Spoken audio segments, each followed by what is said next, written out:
Muy bien, buenas noches. Buenas noches a los hermanos que están acá en el auditorio también. Estamos comenzando este jueves otro día más de estudio sobre los evangelios sinópticos que venimos haciéndolo periódicamente. Esta es la tercera clase y bueno, vamos a retomar un poquitito lo que venimos hablando acerca del libro de Mateo. También esto está siendo grabado y luego está en YouTube. Después yo le dejo el link para que ustedes puedan entrar, para los que están en este momento con ocupaciones y no pueden estar presentes, puedan participar del estudio, que realmente es importante e interesante. También está la página que pueden suscribirse y también hay algunos materiales que pueden tomar y creemos que pueden ser de utilidad para los hermanos. Esperamos 2 minutitos y luego largamos ya el estudio. Hay personas que ya están recibiendo el link y algunos están participando. El grupo todas las semanas notificamos y también si quieren hacer alguna pregunta o comentario pueden hacerlo a los teléfonos que ya conocen de la coordinadora Tamara, que es nuestra secretaria, o a los teléfonos del ministerio.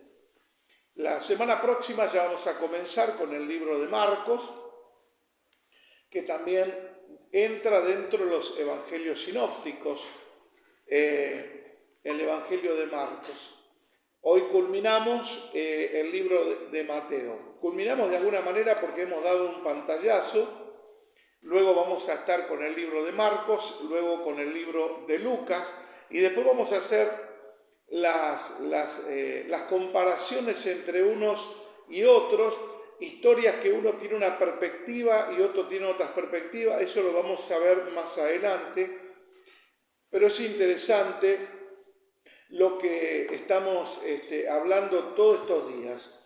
Como dije al principio, el libro de Mateo es un libro escrito exclusivamente para los judíos. Lo recalco porque la temática con que fue escrito comienza Mateo a hablar sobre genealogías.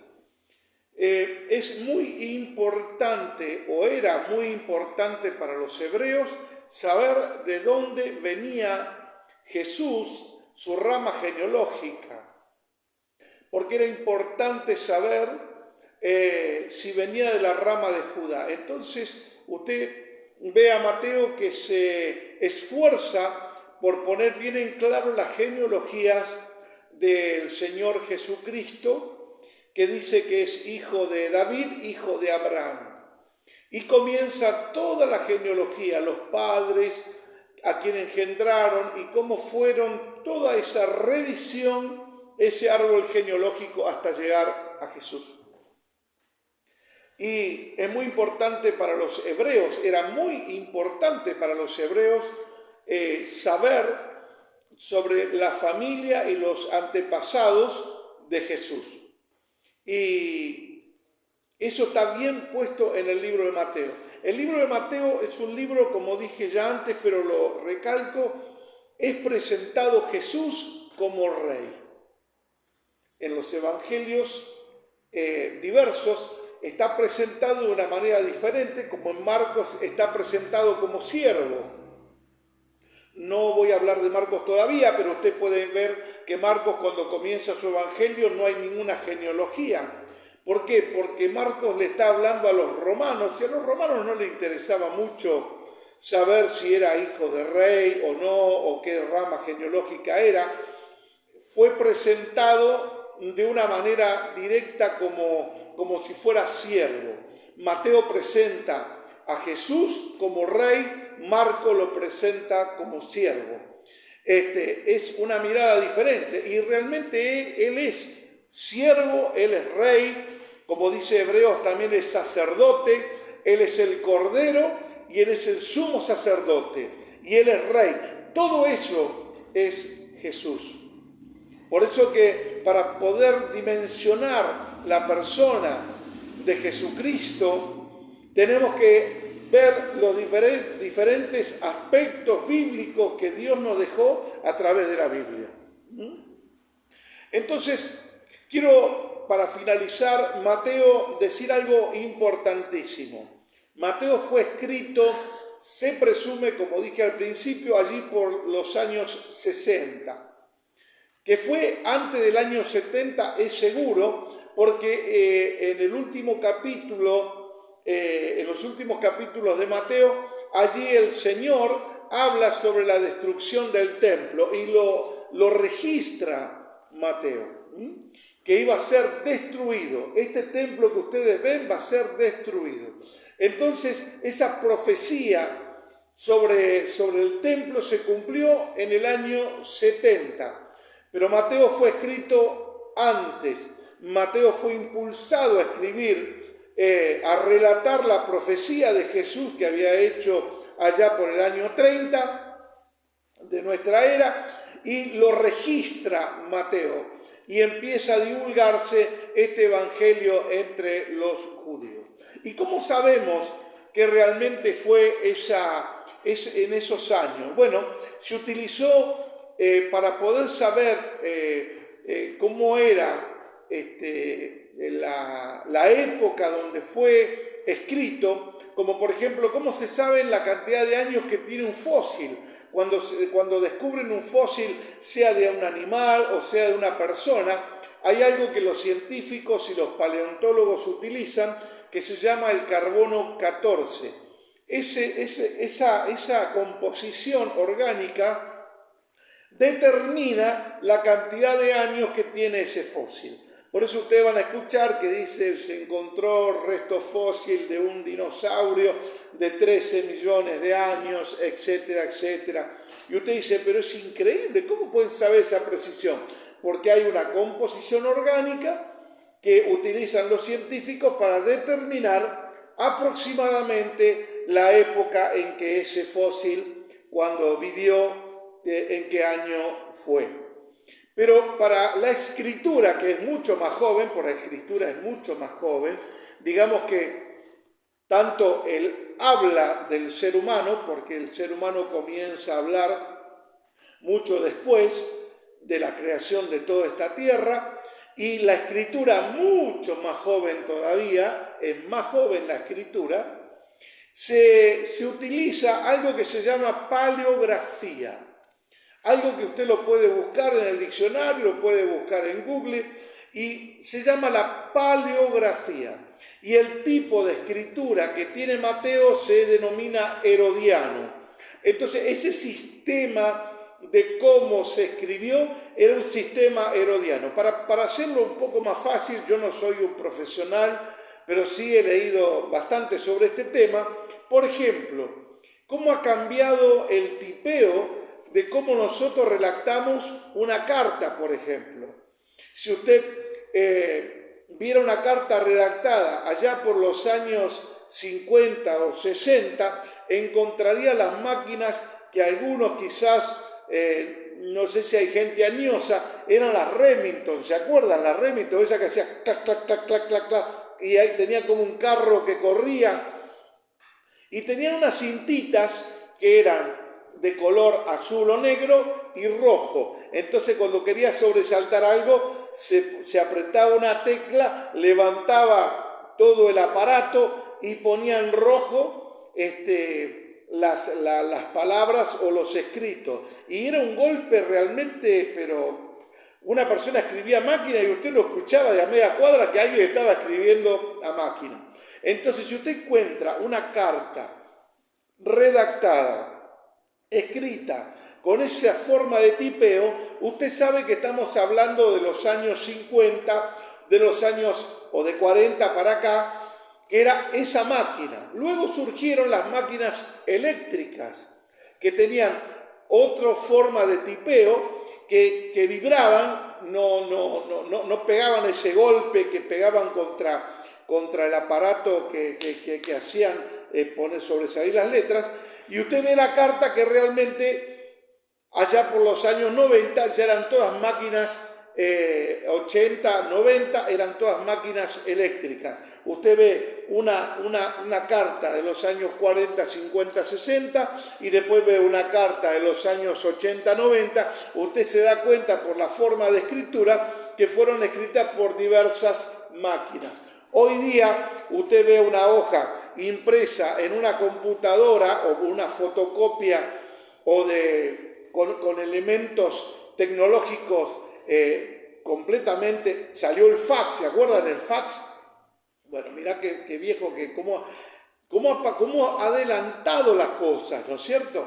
Y hoy día tenemos otro tipo de escritura. La paleografía era la forma con que se escribía, y los que son científicos y paleontólogos y que trabajan en toda esta ciencia de descubrir la vida pasada, tienen esa técnica y pueden determinar aproximadamente los años con que se escribieron dichos pergaminos. Y los pergaminos estaban escritos en papiro, o estaban escritos en cuero, o en diferentes materiales, también desde que comenzó la escritura hasta nuestros días. Entonces, toda esa determinación y todos esos análisis determinan que el libro de Mateo fue escrito allí por los años 60.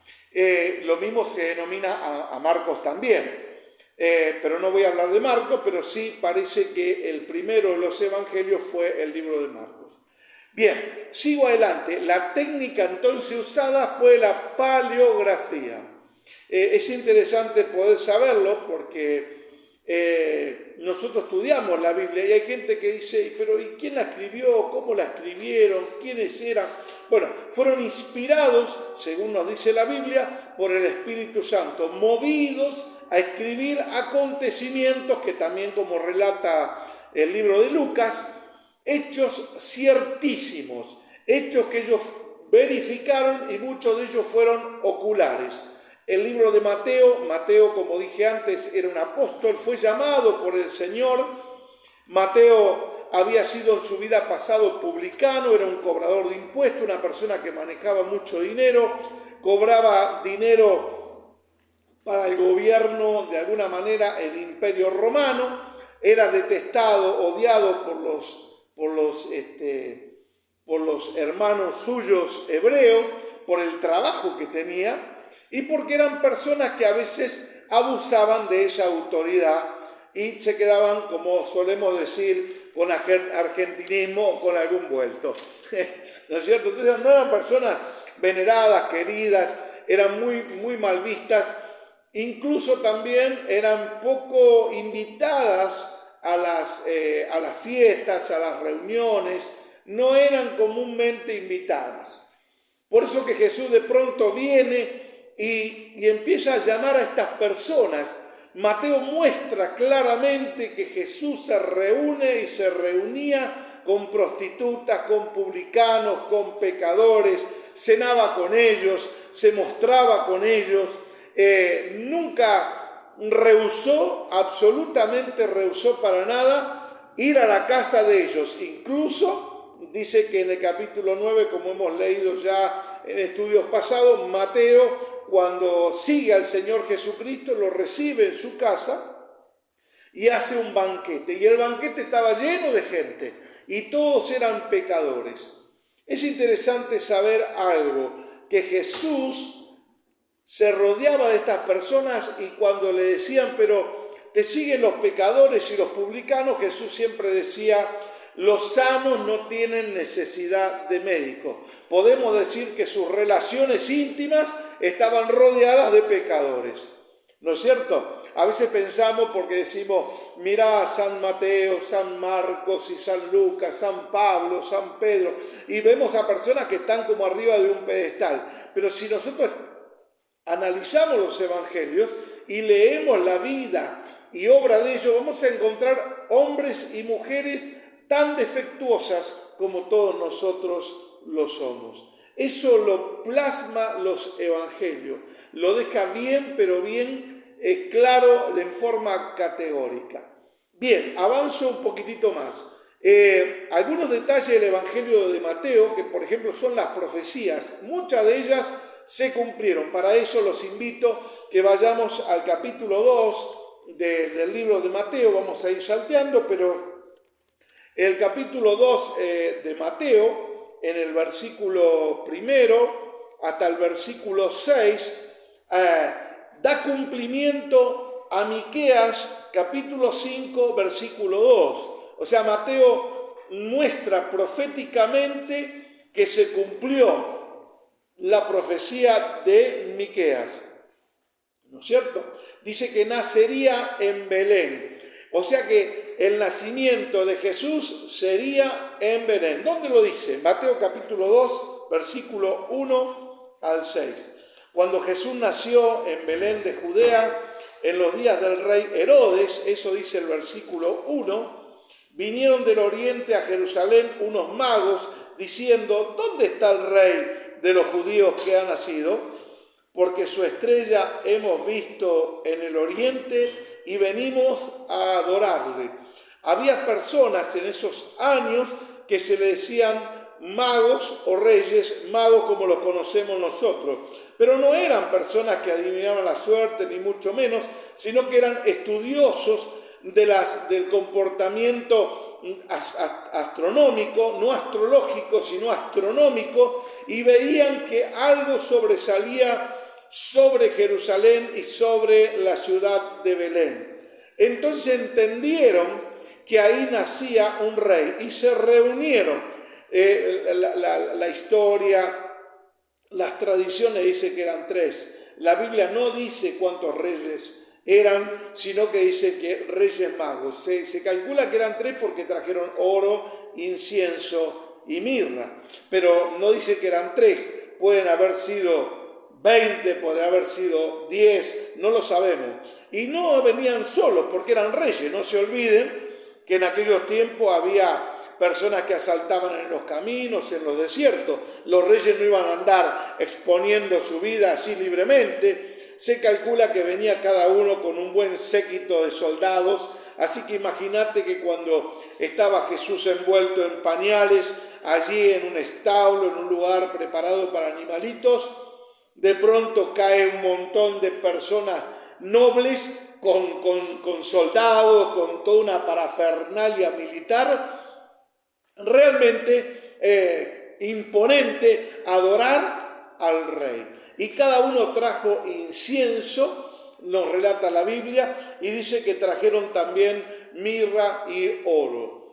Incienso es el perfume que realmente iba a hacer Jesús en su vida, iba a ser adoración para Dios. Esto tiene un trasfondo completamente profético, lo del incienso. La mirra era lo de su muerte, porque en aquellos años la mirra era como algo muy profundo, muy penetrante, el aroma que se utilizaba sobre todo para embalsamar. Tenía un perfume muy fuerte, era un perfume muy vamos a decir, penetrante, y se utilizaba para tratar los cuerpos y tratar de embalsamarnos. Estaba hablando de que la vida de este rey iba a pasar por la muerte. Y también le dieron oro, porque a los reyes le daban oro. Esta era la profecía. Pero quedé allí en el versículo 2 y dice que su estrella hemos visto en el oriente y venimos a adorarle. Oyendo esto, el rey Herodes, acuérdese que Herodes, hablamos la clase pasada, no era judío, era idumeo. Entonces, toda persona que ansiaba el reinado o que un posible sombra le hacía, lo quería eliminar. Herodes había matado a uno de sus hijos, o sea que era bien conocido que Herodes no era una persona amable y dulce, sino que toda persona que veía que estaba en peligro su vida de reino, lo eliminaba. Por allí hay algún escrito que levantó algún filósofo y decían que era mucho mejor ser el cerdo del rey Herodes que ser el hijo del rey Herodes, porque Herodes a los cerdos no los tocaba porque no se quería contaminar, pero el hijo mayor que él tenía lo había hecho matar porque peligraba su reinado. Entonces era conocido en todo el reino y el imperio que Herodes tenía esa fama. Toda persona que levantaba un poco de poder lo eliminaba. Incluso la madre de Herodes también mató a otras personas. ¿Para qué? Para fomentar la vida de Herodes. Y Herodes siguió con esa, como solemos decir, con esa mañita, ¿no? Entonces, Herodes cuando dijo, vinieron estos reyes, oyendo el rey Herodes, versículo 3, se turbó. Claro, ¿cómo no se va a turbar? Pensaba, se está levantando un rey, yo no lo sé. ¿Acaso me va a sacar el reinado? Veía en peligro su trono. Versículo 4, y convocado todos los principales sacerdotes y los escribas del pueblo, les preguntó, ¿dónde había de nacer el Cristo? Estaba interesado en eso, pero no para adorar, no estaba interesado en llevarle ni oro, ni incienso, ni mirra. Estaba interesado en saber dónde estaba esta persona tan solamente para eliminarlo.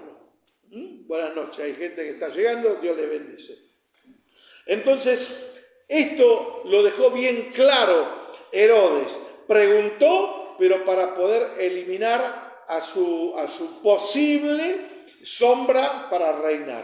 Y el versículo 5 dice, y ellos le dijeron en Belén de Judea, porque así está escrito por el profeta, y tú, Belén, de la tierra de Judá, no eres la más pequeña entre los príncipes de Judá, porque de ti saldrá un guiador que apacentará mi pueblo Israel. De allí de Belén, de Judá, Dios te bendiga, José.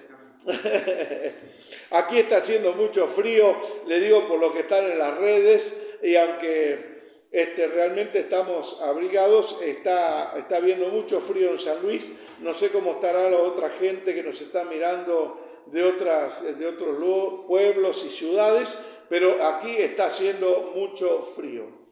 Entonces, Miqueas en el capítulo 5, versículo 2, ahí escribe esa profecía que Mateo levanta. Capítulo 2 de Mateo, estoy leyendo capítulo 2 del versículo 1 al 6. Es importante, como dije antes, Mateo lo pone bien claro para confirmar que la vida de Jesús no es una vida improvisada, sino que Jesús nació en el tiempo correcto que Dios había hablado por los profetas.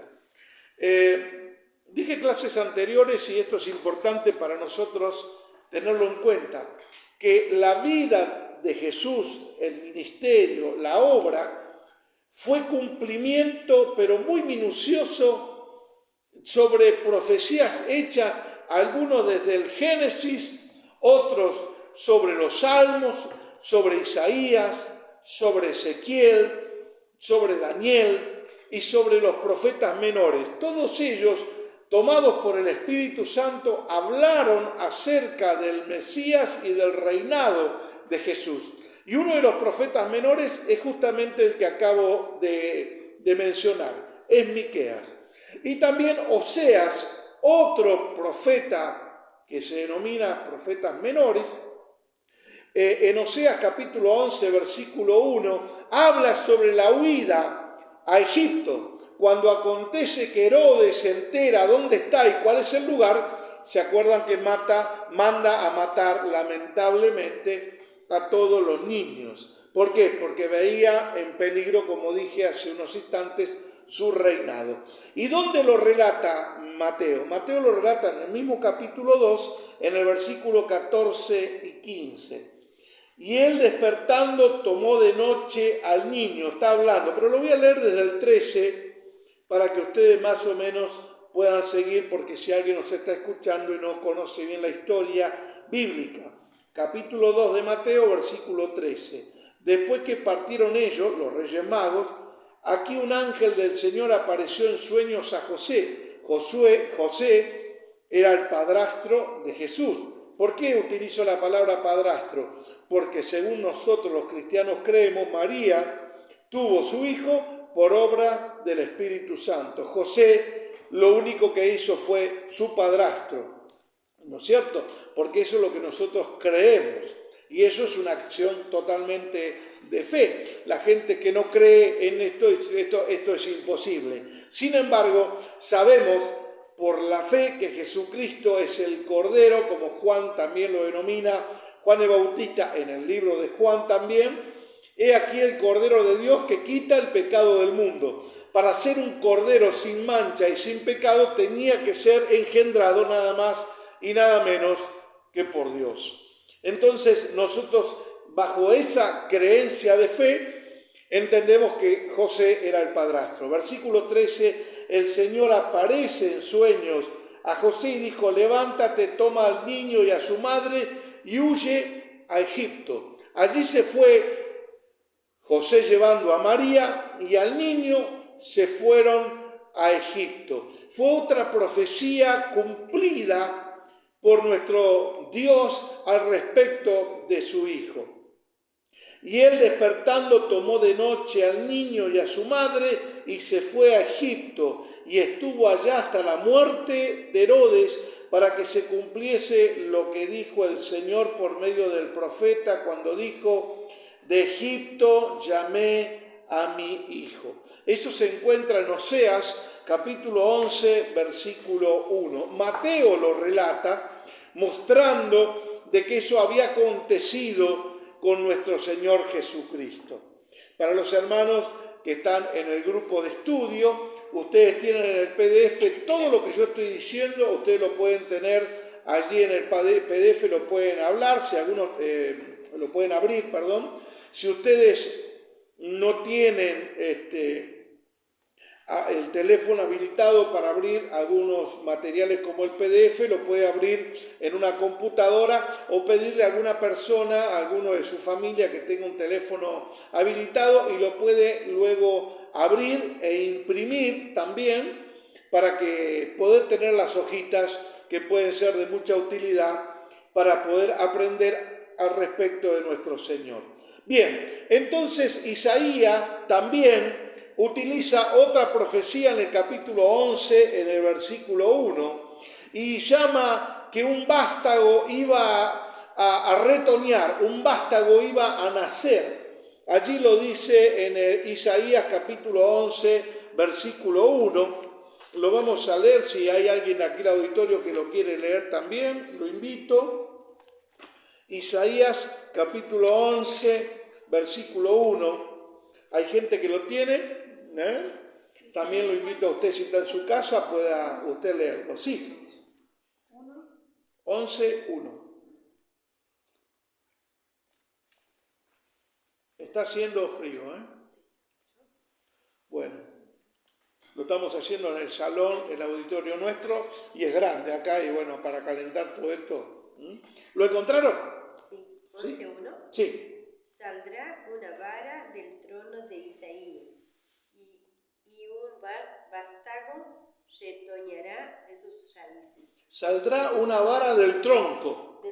Está hablando del tronco de Isaí y un vástago retoñará de sus raíces. Ahora hay algo para destacar y si quiere anotarlo puede anotarlo. La palabra vástago en hebreo significa netzer. N-E-T-S-E-R.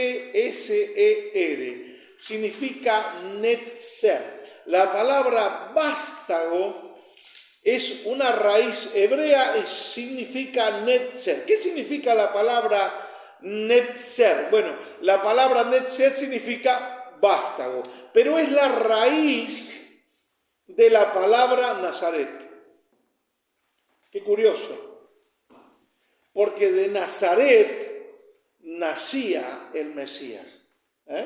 ¿Y dónde lo dice? Mateo 2, versículo 23. Acompáñeme, el evangelista Mateo, perdón, Mateo capítulo 2, versículo 23. ¿Qué dice el capítulo 2, versículo 23 de Mateo? Y vino y habitó en Nazaret, para que se cumpliese lo que fue dicho por los profetas que habría de ser llamado Nazareno. Ahí está.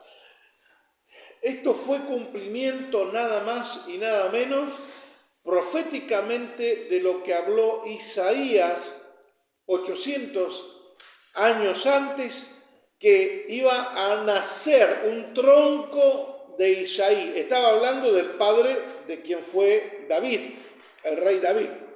Iba a retoñar. Y la palabra vástago en hebreo significa netzer. Y es la raíz de donde sale la palabra Nazaret. Y el cumplimiento también es como acabamos de leer, porque la palabra Nazaret es de donde viene el apodo que tenía el Señor Jesucristo de Nazareno. O sea, Él era el Nazareno. O sea, venía de esa ciudad, venía de ese pueblo, venía de Belén de Nazaret. O sea que fíjese cómo minuciosamente Dios, a través de las profecías, se fueron cumpliendo en la vida de Jesús en esos 3 años y medio aproximadamente, cumplidos al pie de la letra. Ni una jota, ni una tilde, nada pasó desapercibido. Se cumplió todo lo que Dios predestinó desde años 2000 años atrás, 2500 años atrás, hasta el nacimiento de Jesús, absolutamente todo. Y también se va a cumplir y se está cumpliendo todo lo que el Señor nos prometió y que habló al respecto de estos últimos tiempos que están también ocurriendo y aconteciendo. Vamos a finalizar esta parte y también en Nazaret, en capítulo Isaías, capítulo 9, versículo 1, dice que sería de Nazaret de Galilea. También el Señor era llamado el Galileo. Mateo capítulo 4, versículo 13, voy a leer unos versículos. 4:13 del libro de Mateo dice lo siguiente, son 3 versículos, si quieren acompañarme ustedes también que están acá, dice así, y dejando a Nazaret vino y habitó en Capernaum, ciudad marítima de la región de Zabulón y de Neftalí. ¿Por qué Mateo registra todo esto?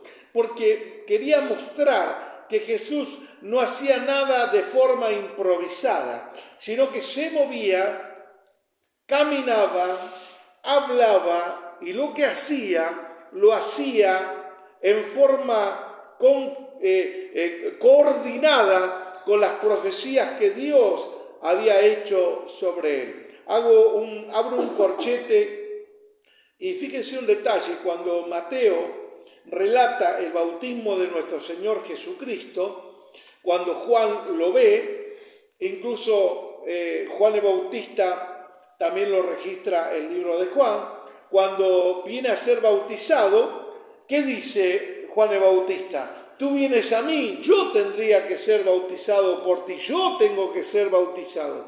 Sin embargo, Jesús dijo, deja que se cumpla toda la justicia de Dios, diciéndole, esto ya lo planeó nuestro Padre, esto ya lo dijo nuestro papá. Vamos a cumplir minuciosamente todo, absolutamente todo lo que Dios ya planeó desde tiempos antiguos. Por eso que dónde vivió, dónde caminó, dónde habitó, absolutamente todo tiene que ver con las profecías de Jesús. Incluso hay una profecía cuando Jesús va a visitar al Gadareno, sale de Israel y se va a otras costas. También eso, al llegar a esas costas, no entró en la ciudad de los Gadarenos, no entró en la ciudad, no sanó a nadie, no liberó a nadie, solamente un gadareno viene, quedó libre, llegó hasta las costas. ¿Se acuerdan de ese pasaje bíblico donde los cerdos se precipitaron al mar porque demonios salieron del Nazareno? Eso también fue cumplimiento profético, porque de las costas de otro territorio vieron la gloria de Dios. Entonces fue, liberó al gadareno, dejó libre a esa persona y volvió otra vez a Jerusalén. Todo lo que caminó, lo que dijo, lo que se movió nuestro Señor era cumplimiento profético de las Sagradas Escrituras. Bien, entonces para finalizar por hoy, Isaías capítulo 9, versículo 1 dice que sería de Nazaret.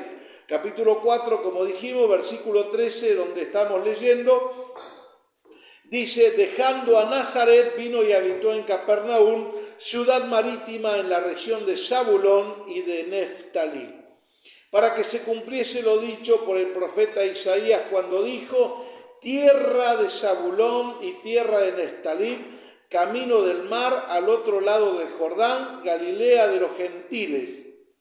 El pueblo asentado en tinieblas vio gran luz, y a los asentados en región de sombra de muerte, luz les resplandeció.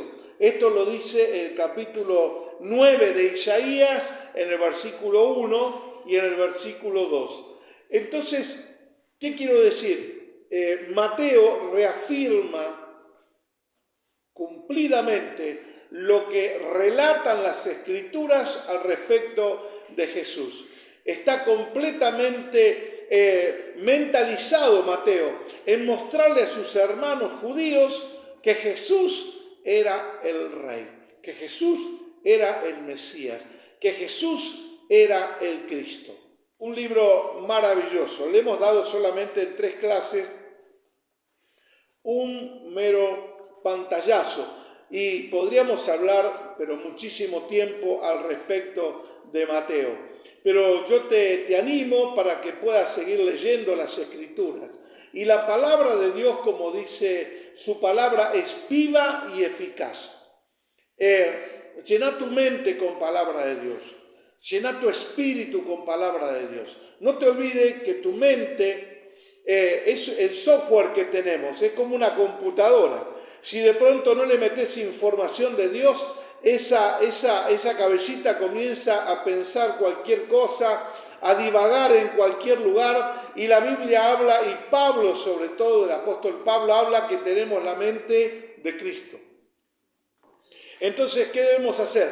Nuestra mente resetearla continuamente. No se olviden de que cuando Jesús, y estamos leyendo aquí en el capítulo 4 de Mateo, cuando Jesús es tentado por el diablo, el diablo viene y le trae palabras, desacreditando totalmente lo que Dios había dicho de él. ¿Qué va a tratar el enemigo de hacer con nuestra vida? Desacreditar todo lo que Dios dice de nosotros. Para finalizar te leo este versículo y dice que después de haber ayunado 40 días, estoy leyendo el capítulo 4, versículo 2 y con esto finalizo. Dice que tuvo hambre, estuvo 40 días y 40 noches y tuvo hambre. Hubo una necesidad, porque aunque Jesús era el Hijo de Dios, habitó como hombre y tenía sus necesidades como comer, fisiológicas, comer, descansar, hacer sus necesidades, y tuvo hambre. Cuando vino la necesidad, vino la tentación.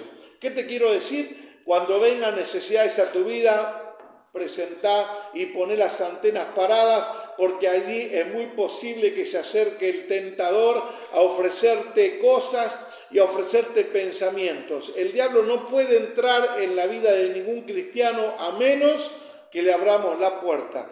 ¿Y cómo viene el diablo? Y el diablo viene con pensamientos y viene con palabras. Y ahí comenzó un diálogo.